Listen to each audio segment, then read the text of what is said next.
Baiklah, untuk selanjutnya saya akan menjelaskan tentang fisikal organologis rician rebab. Jadi material yang digunakan untuk pembuatan rician rebab sangat beragam, dari kayu yang berkualitas cukup hingga kayu yang berkualitas baik. Yang pertama yaitu terbuat dari jenis kayu sono keling. Seperti ini tampilannya. Ini sudah dipelitur, jadi kelihatan mengkilat.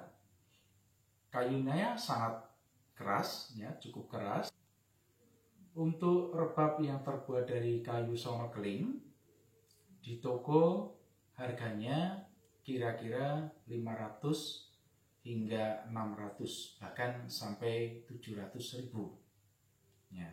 Tetapi kalau misalnya Anda mendapatkan dari pengrajin secara langsung, maka harganya akan kurang dari itu. Nah, selanjutnya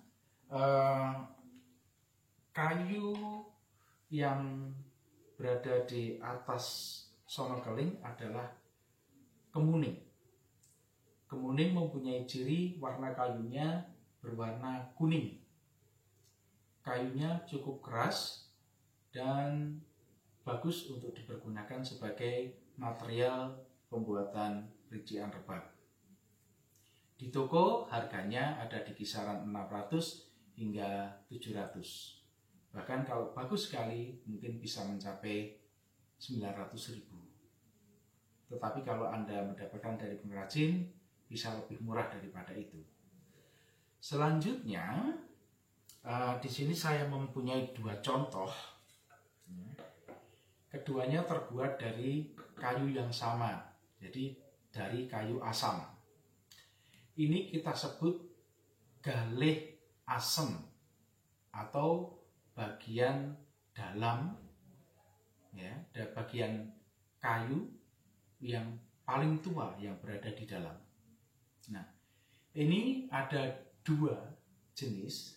Jadi yang pertama yang ada di sebelah kiri saya, ini tidak dipelitur, ya, dan warnanya masih coklat, ya. Artinya ini belum cukup tua, ya, dibandingkan dengan yang ada di sebelah kanan saya, yang ini hitam. Ini hitam, jadi tanpa dipoles dengan pelitur, ini sudah hitam. Ya, ini yang sebetulnya kita sebut sebagai rebab galih asem.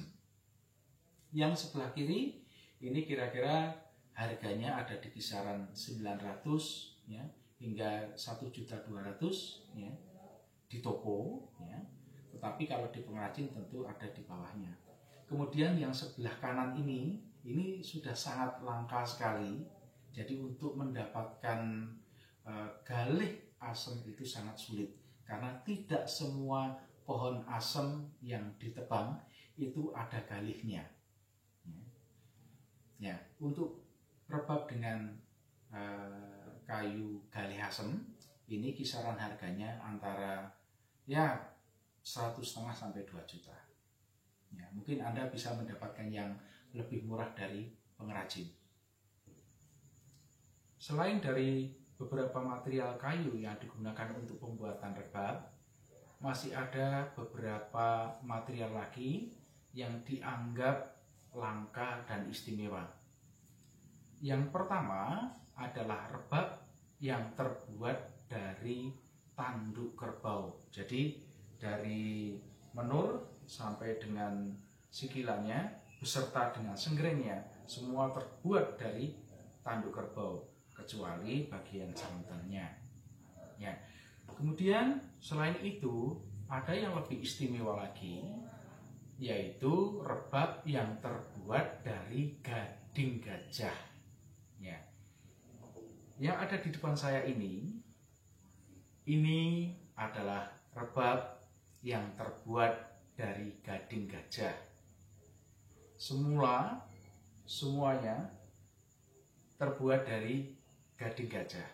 Tetapi mungkin karena usia, ya, jadi lapuk atau patah atau mungkin ada beberapa yang hilang, sehingga bagian-bagian yang hilang atau rusak digantikan dengan material yang lain yang mendekati dengan warna gading adalah kayu kemuning. Ya, jadi di sini digantikan dengan kayu galih asem, terus kemudian bagian tanganan dan menur digantikan dengan kayu kemuning.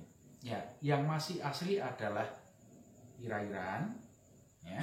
Kemudian bagian dari watangan ini sampai dengan ini, terus kemudian bagian popor dhuwur, ya. Kemudian popor ngisor beserta dengan cakilannya, ya. Kemudian batoknya, ya, ini masih asli, yaitu dari batok kelapa. Ya. Untuk nominal harganya, ya mungkin saya tidak bisa menyampaikan karena ini termasuk barang antik dan langka. Salah satu yang menjadi ciri dari rebab yang terbuat dari gading yaitu adanya retakan-retakan secara alami. Ya. Jadi kalau kita lihat di sini, ini ada retakan. Mungkin bisa ya dilihat dari kamera, ya, ini ada retakan, ini ada retakan kecil, lembut-lembut begitu. Ini juga, ya. Terus kemudian ini, ya, jadi ada retakan-retakan kecil seperti ini. Dan tidak hanya retakan yang kecil, ya, ada kemungkinan retakan yang besar seperti ini. Ya, ya. Demikian juga pada bagian ini, ya, ini banyak sekali retakan-retakan yang kecil. Ya, di bagian ini banyak sekali retakan-retakan yang kecil. Ya, itu yang mencirikan material rebab yang terbuat dari gading. Jadi ada pepatah yang mengatakan tiada gading yang tak retak.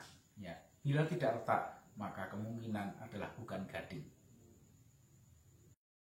Nah, untuk saat ini pembuatan rebab dari gading gajah menurut saya adalah ilegal.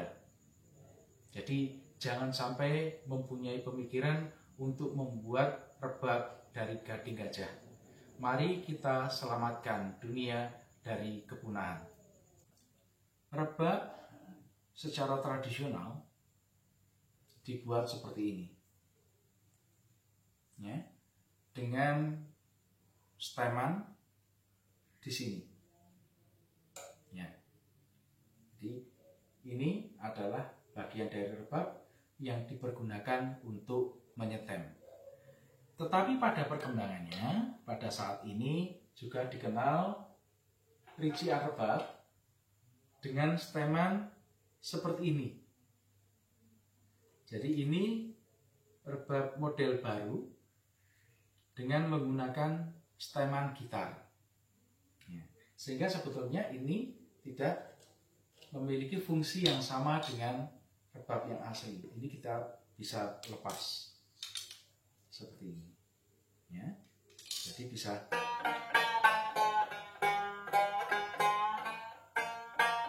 ya, seperti itu.